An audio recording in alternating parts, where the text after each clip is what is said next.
Hi, everyone. Welcome to the Unscaled Travel Show. I'm Jeremy Long here with my co-host and co-explorer, Amy. Hello. We are coming to you from beautiful Las Vegas, Nevada in the Diamondback Land Surveying Studios. We have a really interesting show for you, and it's about trying to plan that perfect family vacation, summer vacation, to one of the most beautiful places, lakes in the world, and that is the illustrious Lake Tahoe that sits on the California-Nevada state line. Yeah. Right. So you're like, I don't know. Does it? Yes, it does. Fun fact, it does sit on that state line. So you could literally swim in one state and, theoretically. You can swim from one state to another if you want to swim 11 miles across. I was going to be a degenerate. So you could gamble in the other, because you can do that too. You can gamble on one side and play the lotto on the other. Yeah. Which I think is something we did when we were there. We drove into California to buy lotto tickets.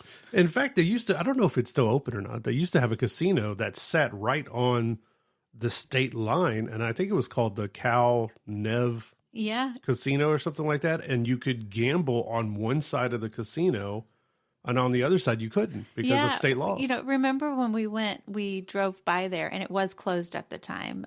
They had fencing up around it, but it's kind of an iconic hotel. It's been up it was there for decades. And I believe that the movie, the Casino Royale movie, maybe with Chris Hemsworth a few years ago. The El Royale. El Royale. Thank you. It was based on that hotel. Oh, okay. I didn't know that. This is a good movie. Well, I thought anyway. It was interesting. It was not a good movie. But yeah, I mean, it's one of those places that's very interesting. It's been around for, not the lake itself, but like people's love for Lake Tahoe. I mean, you talk about those old days. I mean, that used to be kind of a hideaway for celebrities. Mm-hmm. Still kind of is. A lot of very big homes in the area, multi-million-dollar mansions, but it's still like a fun thing to go do for families. So whether you have a smaller budget or a larger budget, there is, a little bit for everyone. And we made the trip up there a couple of years ago, a family vacation during the summertime. I think we stayed in an Airbnb and just kind of experienced the lake that way. But, looking back at our time going and bringing our kids who were obviously younger then, what was it about Lake Tahoe that you think just kind of interested us? Or I think you were the one who kind of approached me about it going, I think this is a vacation we should look at. Yeah, we were letting our son pick the vacation that year. And he said he wanted a fun outdoors vacation. So I started just Googling great places for outdoor activities. And Lake Tahoe kept popping up as one of those places for summer and winter activities. I mean, we're not big winter activity people. We don't really ski or snowboard or do any of that stuff. But Lake Tahoe has several ski resorts around it. People go there in the winter for that. But in the summer, it is a giant lake. So you have your water activities. There's hiking trails. There is so much to do, and it is a very family-friendly place. So once I really started looking at it, it just made sense for us to go there. It was a little bit of a drive, about 10-ish hours, I think, for us to get to the northwest side. So we were actually at the top of the lake on the California side where we stayed in Carnelian Bay, but it was very much worth it. Yeah. Yeah, it was definitely one of those trips. We'd never seen. Obviously we grew up. You and I grew up in Southeast Texas. Lots of lakes. Mm-hmm. Water is a little bit different there. The muddy waters of those lakes and the lake bottoms there create a totally different atmosphere than the pristine, almost crystal clear water of Lake Tahoe. Right. Lake Tahoe is supposed to be one of the purest lakes in the entire world, meaning like the clearest. There's no sediment stuff in it. It says in some places you can see almost 70 feet down. So it's super clear. And I do remember when we were in the water, where we happened to be, it was a pebbled beach. So it wasn't sand, but even in the water, it was all pebbles. And you could clearly see all the pebbles as we were walking out into the water, even the little fishies. My little feets remember Right. that Pebble Beach. We had to go buy flip-flops because it kind of hurt to walk on those pebbles. So the whole family went and bought flip-flops from the little convenience store to wear into the water. We're a sensitive feet family.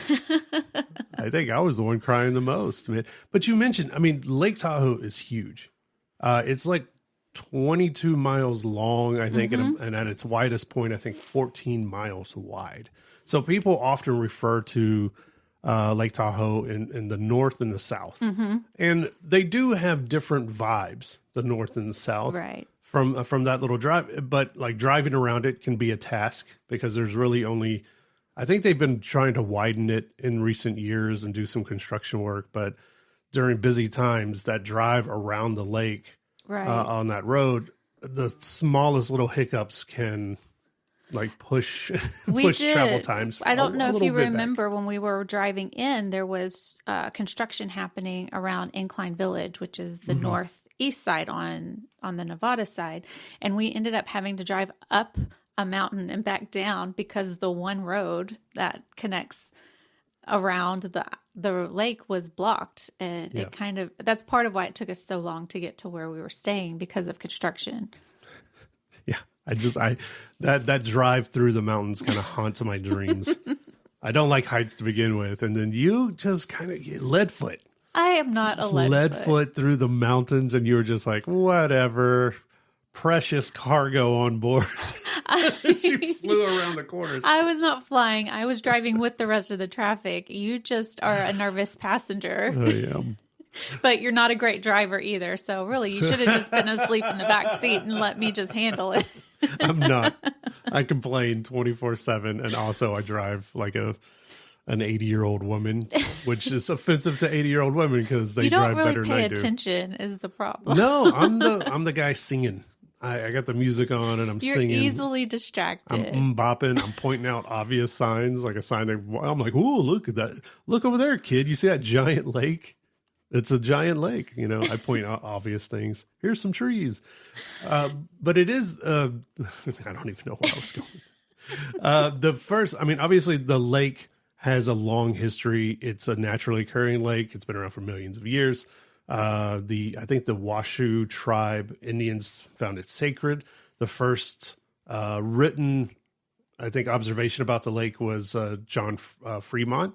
You know that name a lot around if you're from Nevada or Las Vegas. You know Fremont Street. A lot of stuff named after him, but he was an explorer who came across it, first wrote about it.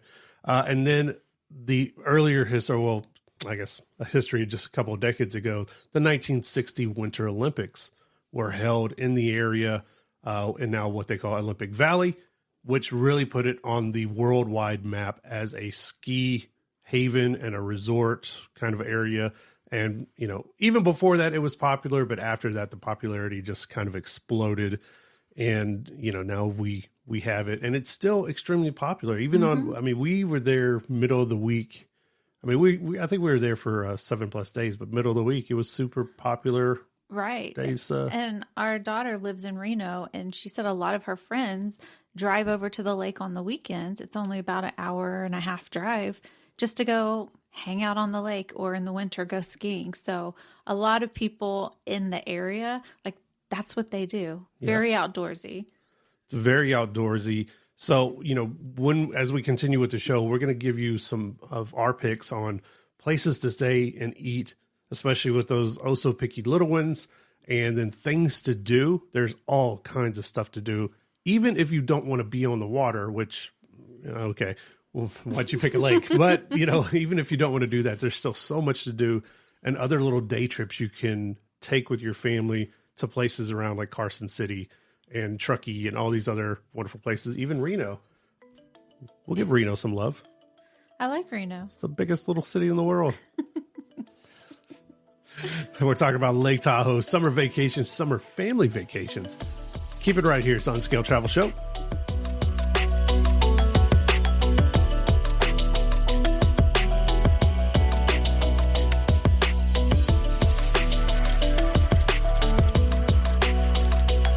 Unscaled Travel Show is brought to you by Diamondback Land Surveying.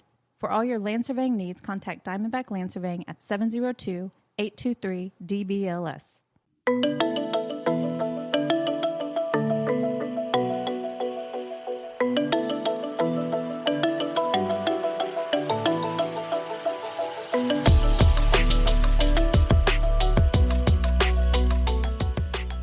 Hi, everyone. Welcome back to the Unscaled Travel Show.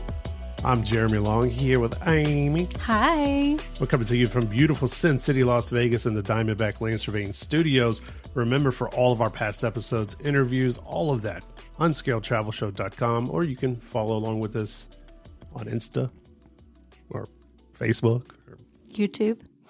YouTube. Yes, we have a new YouTube channel up. Still getting that rolling along. I was like, what are you talking about? You have so much going on, you don't even remember. I don't even know. You know what? I've made a statement. I've reached that point in age where I am not signing up for any more social platforms. I'm done. Whatever bebop thing that they're going to come out. Bebop thing. Bebop platform. Old man yells at cloud, man. I'm not signing up for it as he continues to sign up for things. We were talking about family summer vacations. You can have fun at Lake Tahoe. Beautiful place. I would say this was one of the best summer vacations we took as a family, was to Lake Tahoe. Yeah. I mean, our kids were a little bit older, but it was also just about like hanging out as a family. Like everything we did, we were just enjoying being together and like being outside. And even the days that we just hung out at the house we rented, we were just outside in hammocks. The kids, I remember we went and bought maybe some like, not crafty things, but like I remember them sitting outside and they were like painting or something. Like we spent the whole week just hanging out outside with the kids. And it was just a really fun and relaxing trip. Yeah. And just a couple years ago, at least, Airbnb was more kind of on the level. It was a good alternative to like hotels and different things like that. And you can, from time to time, still find some good deals. Now, people have their feelings one way or another with Airbnb now, and it's fees and all that kind of stuff. But that was the first time I've ever seen where people have to lock their garbage up. Do you remember? The garbage cans were locked in like a cabinet. Yeah. Because of animals. Yeah. You don't want the little critters getting those rascally raccoons, they will. I don't know if there are bears. I don't know. I just remember thinking like, this is odd. The garbage is locked up and they gave us a key to open the cabinet where the garbage goes outside. Very much city folk thinking. We're like, this is odd.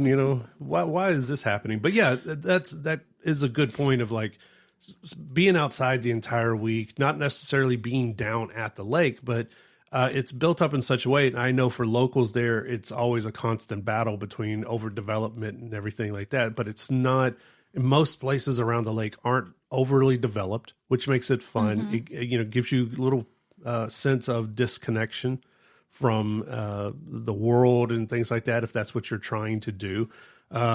And it's kind of spread out. Like we were obviously in a neighborhood, but we weren't right up against another house or anything like that. So being outside, I think we were playing like washers or what they call horseshoes and things like that outside. And it was where we were in Carnelian Bay, maybe a 3 to 5 minute walk down to the beach. Yeah. And it was kind of its own little secluded beach. It wasn't one of the bigger ones, like we'll talk about like Sand Harbor, which is super popular. But it still gave us enough freedom and privacy to kind of do our own thing while still having people float around every once in a while. But talking about things to do outside, obviously you start with the lake itself. Yeah. During the summertime, paddleboarding, parasailing, all of those kind of things on the water. There are limited like rentals as far as boats and jet skis and everything, but unless it's like a major holiday weekend, maybe July 4th or something like that, the lake is so big. Yeah. It's not going to feel like people are on top of each other. And there's so many different places that you can rent kayaks and paddle boards and things like that. We happened to rent kayaks from a place called Waterman's Landing, which was right there on our little beach that we were at. And they had pretty much anything you could want to rent, they had it there. And you could do a 1 hour rental, a half day rental. You could even do like 3 days or a week if you wanted to just go ahead and pay for your entire time you're there to have a kayak or a paddleboard. So we found that really helpful because our son wanted to try out kayaking for the first time. Yeah. I'm a big believer in sunscreen, and I had sunscreened my face and my arms, but I didn't think about sunscreening the tops of my legs. And we went out kayaking, and the tops of your legs are exposed, right? So by the time we were back, I remember my legs being so sunburnt, because usually when you're in the water, your legs are actually in the water. But unfortunately, in this case, they did get burnt, but not as bad as our daughter. Do you remember? The way she was sitting on the beach, there was a small tree nearby, giving some shade.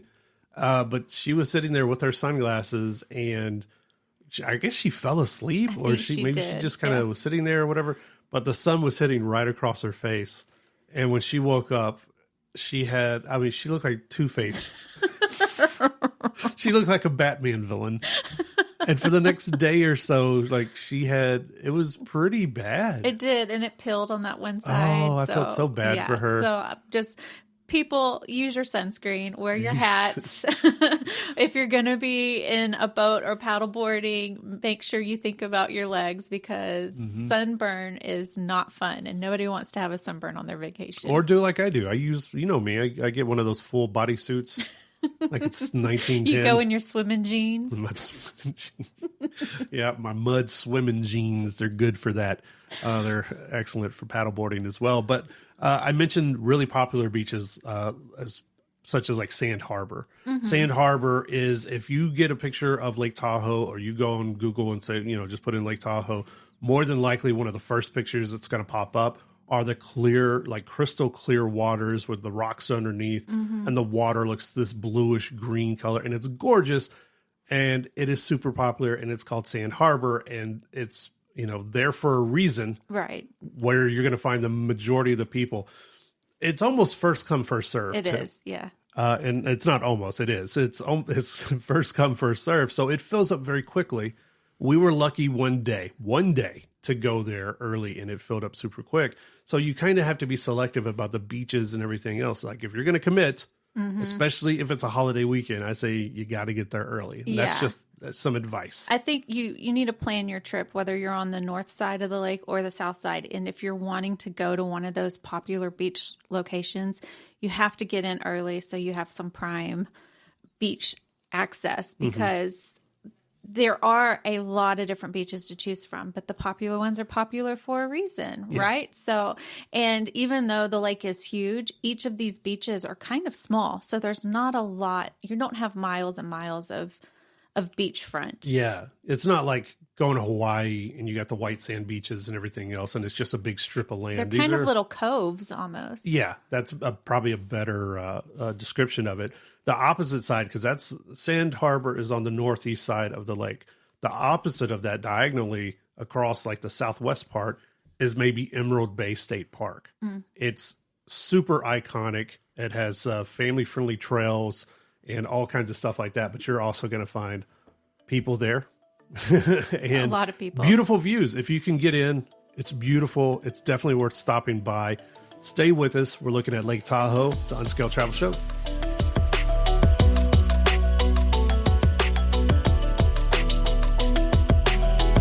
Unscaled Travel Show is brought to you by Diamondback Land Surveying. For all your land surveying needs, contact Diamondback Land Surveying at 702-823-DBLS.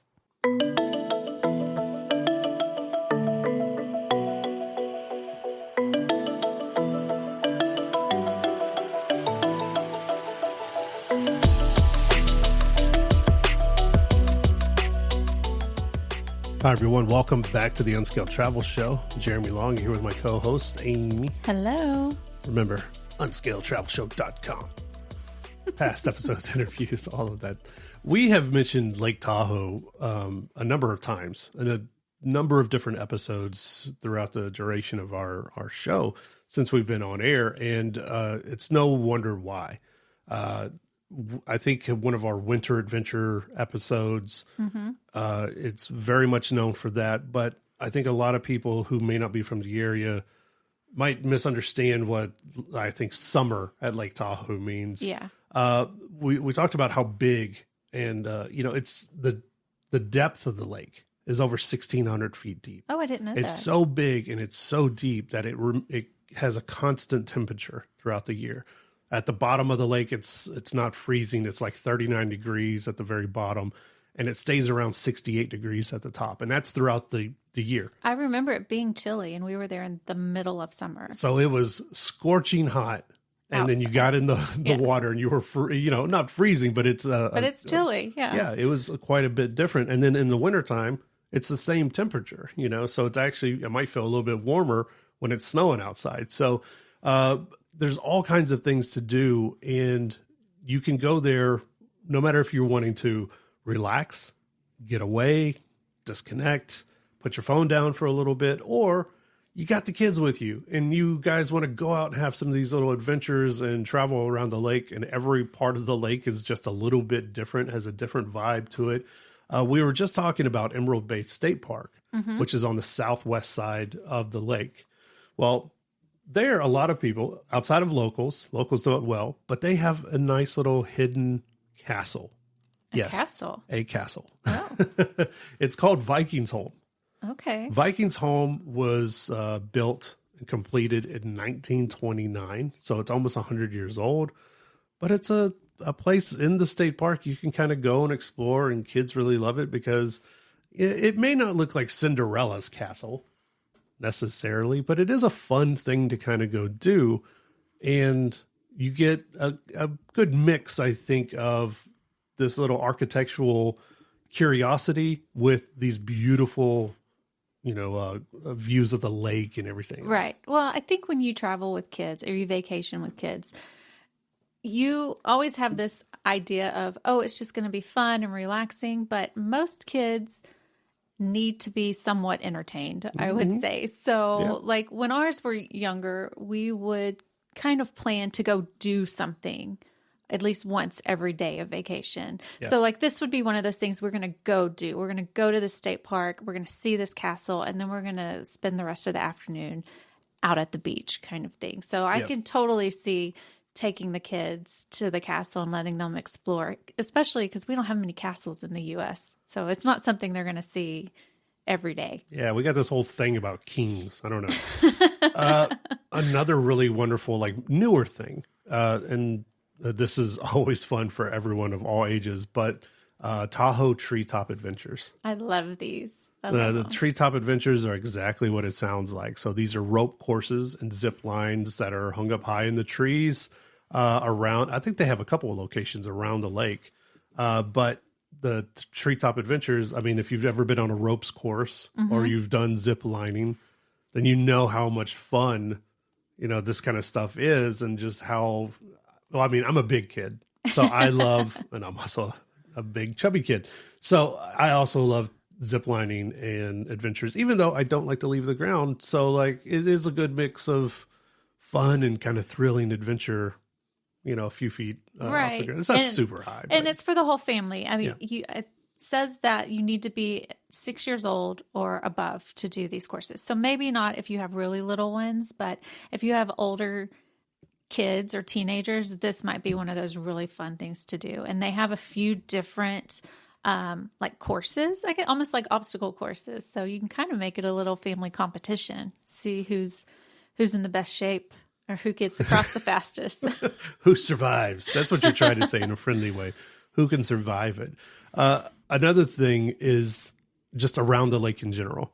Tons and tons of biking trails, miles and miles of hiking trails.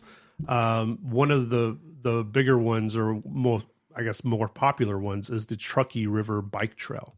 The Truckee River Bike Trail is paved. It's mainly flat. So that makes it good for all ages and skilled riders and things of that nature, especially if you have younger ones. If you have littler ones, sometimes it might be hard to find things that are appropriate for them to do, their physical levels and things like that. So having a bike trail where they're able to bring their little tricycles or whatever along and keep up with the family and not feel left behind. And more importantly, your older kids can kind of go and do their thing and be in a safe environment and things like that. So the Truckee River Trail or bike trail is a great thing to go seek out. And I remember seeing quite a few different mini golf courses. Yeah. Some were just a little 9-hole. The one that was by us, I believe, was a full 18-hole, so a front 9 and a back 9. And we ended up going almost every day. What was that place called? It was called, I believe, Magic Carpet Mini Golf in Carnelian Bay. And we went every day with the kids and would go play around. It would take an hour or so. And that became a competition. Okay, let's see who's going to win today. But, something Is that the fun. one where I got 6 holes in one? Yes, and then our kids got mad and they didn't want to play with you anymore after that. It wasn't... The third day, you got the 6 hole-in-ones, and then nobody wanted to play putt-putt with you anymore. It wasn't that I got the holes in one, right? It's the fact that I know I was gloating a little bit. You were absolutely gloating. I was dancing. I might have been just saying some things like boom, shakalaka, really showing my age, asking questions about who their daddy was. Well, after that, the kids decided no more mini golf, and they wanted to put you in your place. So do you remember the next day we went parasailing? And it was the first time any of us had parasailed, and you were not very enthusiastic about that one. Yeah, they got me back. They saw their father cry for the first time. And you can't ever come back from that. Once you see a parent cry, you go, oh, okay. Especially your dad. The tables have turned. You're not as frightening anymore. Why don't you find a corner of the house and go cry, old man? Anyway, tons of family fun. Lake Tahoe. That's what we're talking about. It's the Unscaled Travel Show. We'll be right back.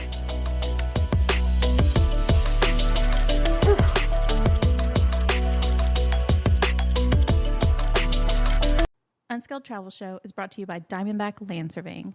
For all your land surveying needs, contact Diamondback Land Surveying at 702-823-DBLS.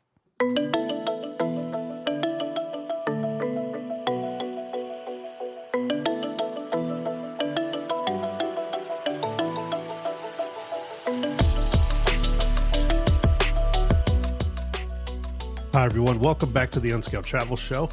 I'm Jeremy Long here with my co-host Amy. Hello.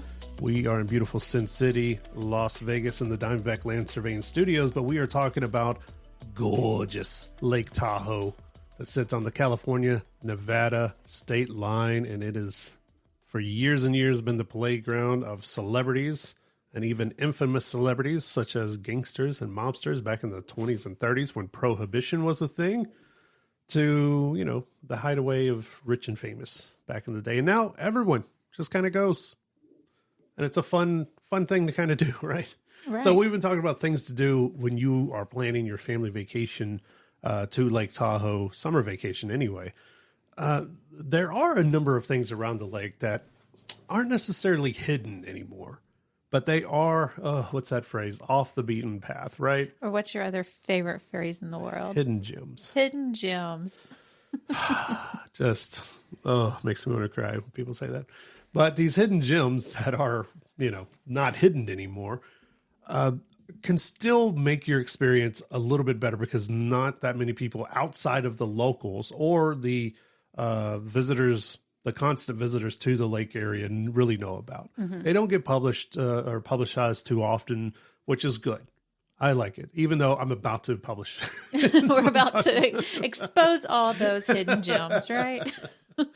Some of those things that are a little less, right? So a little less known.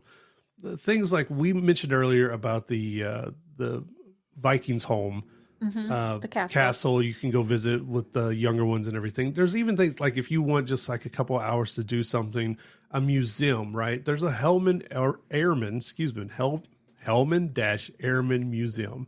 So, and it's a mansion. This will give you a good look at how a lot of these alpine properties, these luxury properties came to be and what they look like on the inside and what extravagance. I think this mansion was completed like in the early 1900s, but it still holds up to this day with all the opulence and everything in it. So there are some very pricey properties in the Lake Tahoe region, and it can give you an idea of what you're missing out on. And it's also in a state park. So, if state and national parks are your thing, you can check a couple of them off just in the Tahoe region. Yeah, I think in the 1970s, the California state took over the mansion itself and the almost 2,000 acres that it sat on at the time. They bought it and they were like, you know what? We're going to turn this into a museum of sorts. You can come and check everything out.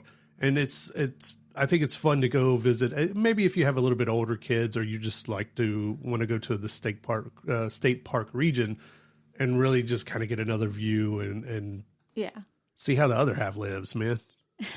I think it's a good way to do that. People ask that question. If you could live anywhere in the world, where would you live?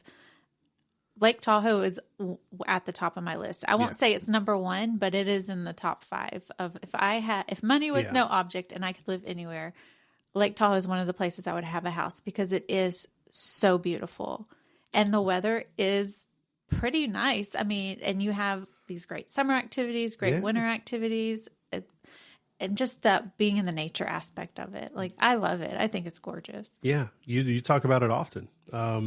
And with good reason. There's so many people, again, like I think the local communities there have done a really good job of pushing back against overdevelopment. Mm-hmm. And even when pricey neighbors move in and they, usually rich people want to buy up everything and then cut off access to everything for everyone else. And they've done a really good job, but it's a constant job of pushing back against that to give it and keep everything open to the public. And I don't recall seeing a lot of like fast food chains and things like that there. It was a lot more of like mom and pop type of shops and restaurants. And which is always really important. Yeah. Super important because while, yes, McDonald's is very convenient, and I'm not saying there aren't McDonald's around there somewhere, but they're more built into what the communities look like. They don't get to do like the whole, like, I don't know, stand out in a weird kind of way or anything like that. But of course, that mansion property. Another good thing is during the summertime around Commons Beach, which is around Tahoe City on the west side of the lake. They have weekly summer movie nights and concerts and get-togethers for families and everything, which is totally free. They set up the screen next to the water. You bring a lawn chair or blanket or whatever. You can sit out there with your family, enjoy a free movie that evening. During the day, I think they have local vendors. You can go get food and art, buy different arts and things like that. And I think it's every Wednesday right now, but you want to check on that. But I know it's been going on for the last few years, and it's something that locals and people that are vacationing at that time really enjoy, because it's just a nice little family evening for everyone. Yeah. And I remember when we were there was a festival happening in one of the little towns. And the more I looked into just Lake Tahoe, a lot of the smaller little towns had these concert series or movies on the lake or these little community festivals. So it's almost like during the summer, there is something happening every single weekend somewhere on the lake. You maybe need to go to the Lake Tahoe website to find out what's going to be close to you, but there is just tons to do. And there's even an outdoor amphitheater where they have pretty big names come through and do concerts throughout the summer. It's called Harvey's. And it's a 4,000 square foot amphitheater, but they have big names. This summer they have Old Dominion, Hoosier, Teddy Swims, quite a few people coming through doing one night only concerts. Ooh. So if you're into music and you want to just have this gorgeous setting of Lake Tahoe in the background, check it out. Yeah. And that's on the southeast side of the lake. We always have to mention that because the lake is so big. It is so big. Yeah.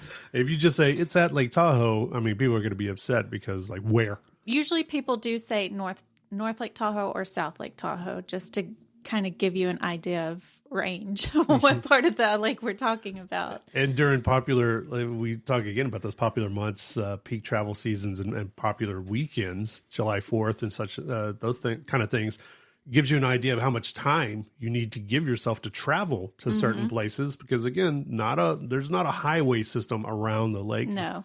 Thankfully. But it is, at some parts, most parts, 2-lane roads.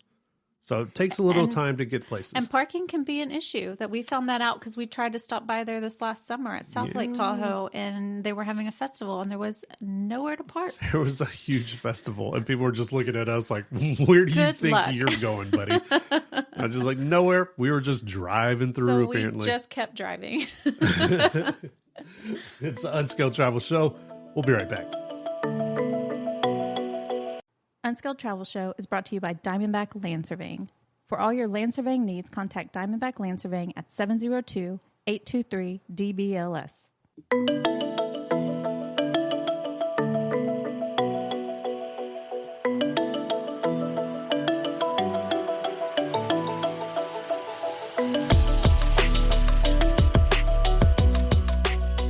Hi, everyone. Welcome back to the Unscaled Travel Show.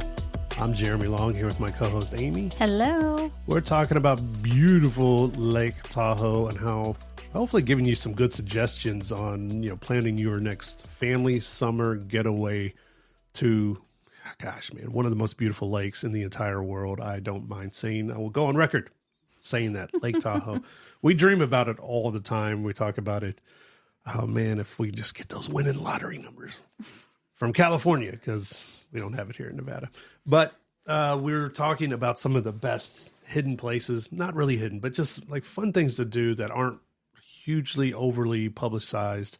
And that kind of goes hand in hand with the beaches. Right. Now, we've talked about some of the beaches now. We'll get a little bit more specific looking at things. The first one, we've mentioned it a couple of times. Again, probably the most well-known is Sand Harbor. Yes. Sand Harbor. Now, this is the area that you are going to see on the postcards. It's the crystal clear water with the blue and green tints to it. It is the place where that is the main one that people try to get to. Actually, it is my screensaver on my work computer, and I was on a work call not too long ago, and I had to share my screen, and everybody saw my screensaver, and immediately everybody was like, "Oh, that's Sand Harbor at Lake Tahoe. Have you been?" I was like, "Yeah, I took this photo." Like it's my photo of Sand Harbor, so it's very easily recognizable. Saying that, it's also it gets very crowded. So yeah. It's the water that has the big boulders coming out of it that people climb on, and you see them hiking like in and around the big boulders. But it's nice. But Lake Tahoe, as we said, is so huge that there are, I don't know the exact number of beaches they have there, but it has to be at least 50 or 60 different water access points. Yeah. And some are way more well known than others, and some are hidden gems, as you said. Yeah, and like we noted earlier, I mean, most of these, it's not miles and miles of white sand beaches. Some of them have sand bottoms, some of them have pebble beaches, some of them, they're a little bit more of just kind of what you said out earlier, like alcoves. Mm-hmm. These little places that sometimes you're just walking along and you find a little path and boom, all of a sudden you have your own like 50 yards of beach. And, there's properties around it and things like that. But there's like a little tree there. And then all of a sudden you're just alone and you're just at the beach like everyone else. But there are specific points. Like people have often noted that if you want great picnic views, you want to go out with the family, you get a picnic together, like old 1950s Americana. I love it. You want to do that. Sugar Pine Point, beautiful lake views. It's shaded. And they have picnic tables. Oh, nice. So you don't have to necessarily sit on the ground if you don't want to. They do have areas. Some, you'll find that when doing your research, some of the beaches have more facilities and usage points than others. Mm-hmm. Some of them are just very basic. It's just the water and sand, or pebbles. Some of them do have these picnic tables and different things like that. But you should always be prepared either way. So another one that gets a lot of love is Baldwin Beach. Right. Baldwin Beach. This is kind of that beach that people talk about if you want to do the swimming, because Sand Harbor also has, because of its picturesque views, it gets a lot of paddleboarding, kayaking. It's more developed around that kind of area. So if you just want like swimming, unobstructed, shallow water, soft sand, that kind of stuff, Baldwin Beach. I would say Baldwin Beach for like younger kids. Yeah, this is like where you build a sandcastle beach. Yeah. Build a sandcastle, shallow waters. You can always keep an eye on your kids because there aren't any lifeguards. Even though I think at Sand Harbor there's a lifeguard tower. There which is was a weird. lifeguard tower. I took a photo of it, but there was not a lifeguard Yeah, there was on no it. lifeguard in it. But on the north part of the lake is Kings Beach, and Yeah. that's where we parasailed at. That, I would say, it's a very popular beach, too, because there is quite a bit of sandy waterfront. And they did have picnic tables. I don't know if you remember, they had like the little covered areas where people could they had the grills and things, but it was very, very crowded. I remember we had to park kind of a bit of ways to walk over there. So a very good family friendly beach, but again, one of these places that you probably want to get there early because it is a very popular spot. Yeah, with good reason. All of them with good reason. Another one like on the southwest side, almost by Baldwin Beach and near, I think, Vikings home, is a place called Kiva. Kiva Beach is way less touristy because a lot of people, they've already found their beaches by the time they get over to this area. Can give you, at certain times of the year, really peaceful family settings. It's a free beach you can just walk out onto and everything. And unless you're like a local, a lot of people don't know about it because it's not this hugely built up one. It's not on all the postcards and all that stuff, which is what you're going for here, right? You want to try to avoid those crowds as much as possible.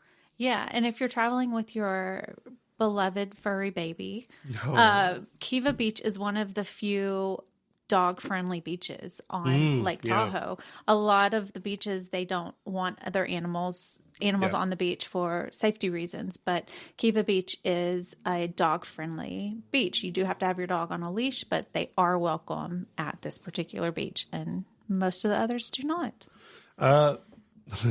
There is one that I need to warn you ahead of time. This is not where you want to bring your little ones, okay? But this is a beach. And I know we're talking family stuff, but, family can be just you and your spouse or significant other, okay? There is one called Secret Cove. Secret Cove is a clothing optional beach. What I love about this is Secret Cove claims to be a family-friendly beach. They don't advertise anywhere that they are clothing optional. Yeah. But it is a secret that is not so secret anymore, or hasn't been for years. But it is a clothing optional. Even somewhere someone put, this is for adventurous families. No. I don't know what kind of adventure your families do. No. Okay, look. You have a short little hike. It leads to a beautiful, less crowded beach. But it is a clothing optional thing. So it's not something that people advertise. It's definitely not on the tourists' a website or anything like that. Yeah. But it is something you need to know. So if you go out there and someone has, doesn't have a top on or something like that, not being prude, just giving you a heads up. Secret Cove, you might see some things. Or you yourself might, I don't know. I don't know how to move on from this. I think it's worth calling out, though, because you don't realize in a place like Lake Tahoe that there may be something like this, and we are talking about family-friendly vacations. So if you happen to stumble upon this lovely little cove with your younger children, just beware. There potentially could be unclothed people there. Yeah. So FYI, do with that what you will. And then there's other places that are clothing, enforced. There you go. I don't know. Like Pope Beach or the more, I guess, more built up, the Memorial City Beach, the Reagan Memorial City Beach, which, again, there are so many beaches and little coves and little inlets and things like that connected to Lake Tahoe that you'll be hard pressed to not find something that meets your specific needs and wants for your family whenever you're going out there for the summertime fun. And it all depends on what you want to do, how far you want to drive, and those kind of fun things. We got a little bit more, okay? I want you to stick with this. We got a little bit more. We're going to talk about some fun day trips. Got a bunch of wonderful cities nearby that if you want to get away from the lake for a day and go see something else, we got that too. Come on. We got that. It's an Unscaled Travel Show. We are talking about all beautiful, wonderful things for your family to enjoy at Lake Tahoe. Yeah, I know you're going to go there. I know you're already Google strong. It's the Unscaled Travel Show.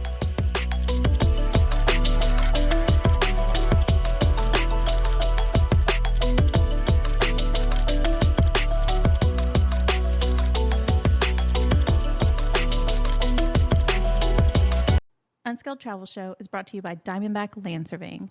For all your land surveying needs, contact Diamondback Land Surveying at 702-823-DBLS.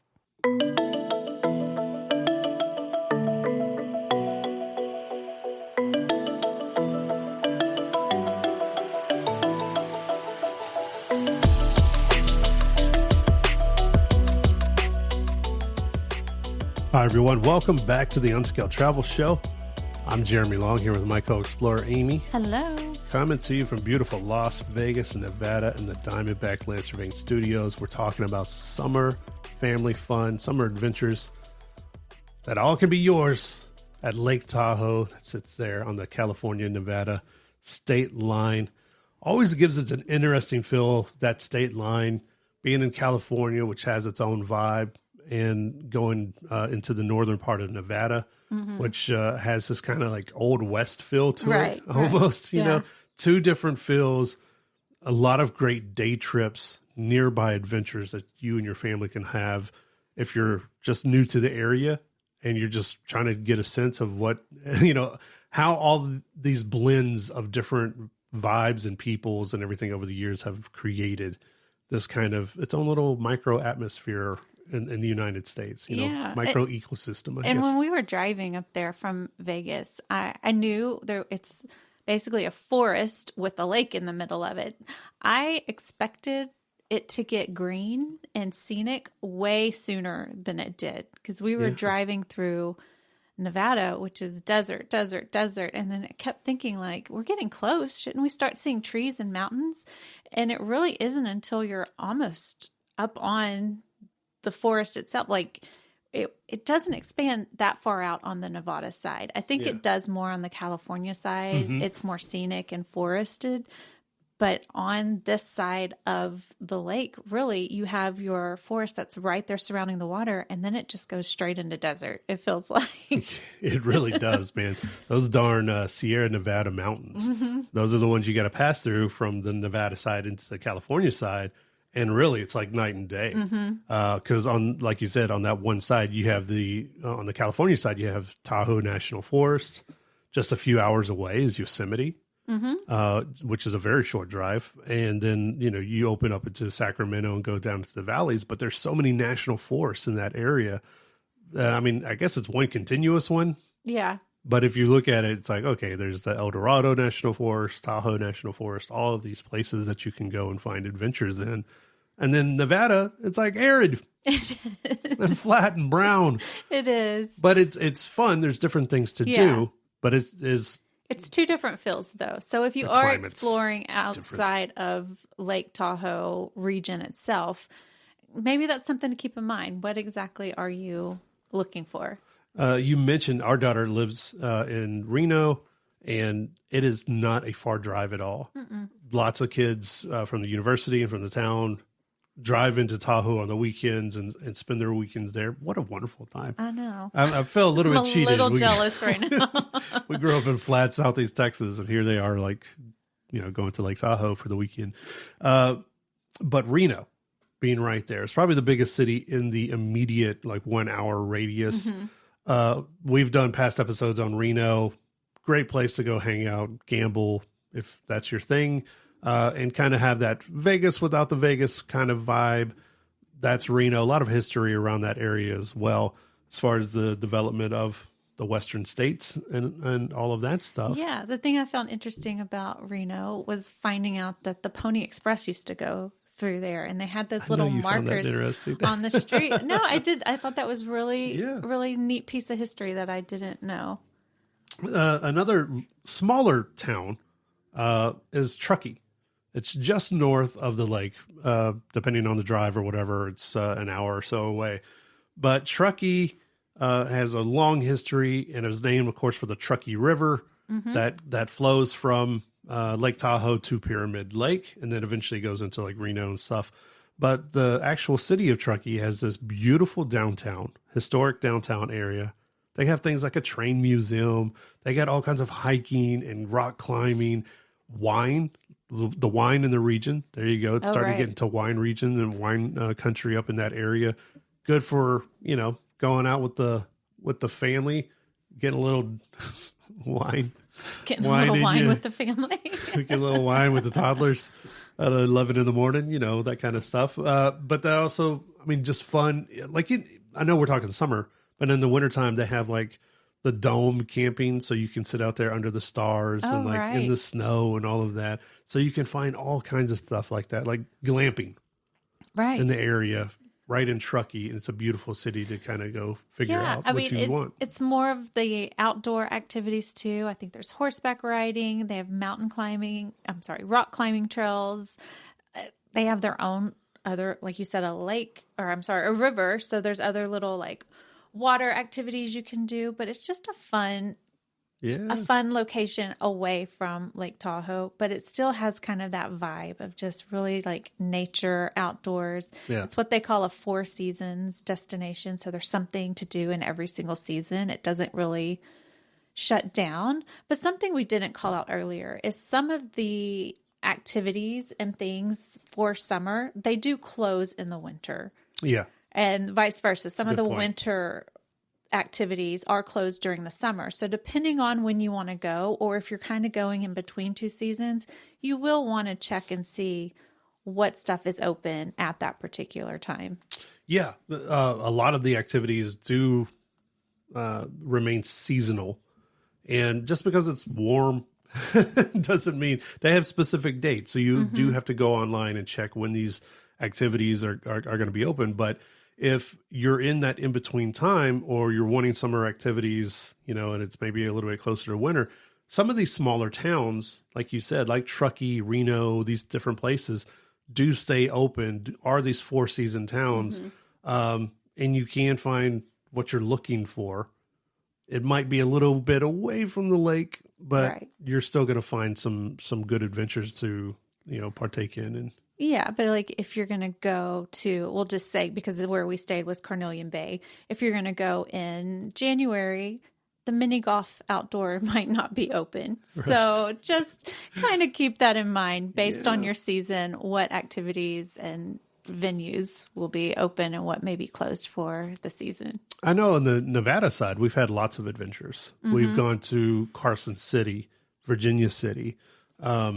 Like Virginia City, for those who may not know, is as close to an old Western town as you can get without actually getting into a time machine and going back there. Yeah. This is a city where Mark Twain was, before he started calling himself Mark Twain, when he was just Samuel Clemens, like he set up shop there and was, I think, the editor of the newspaper or worked for the newspaper in Virginia City. But they still have Old West days. And I think the last time we drove through, it was in the middle of Old West days.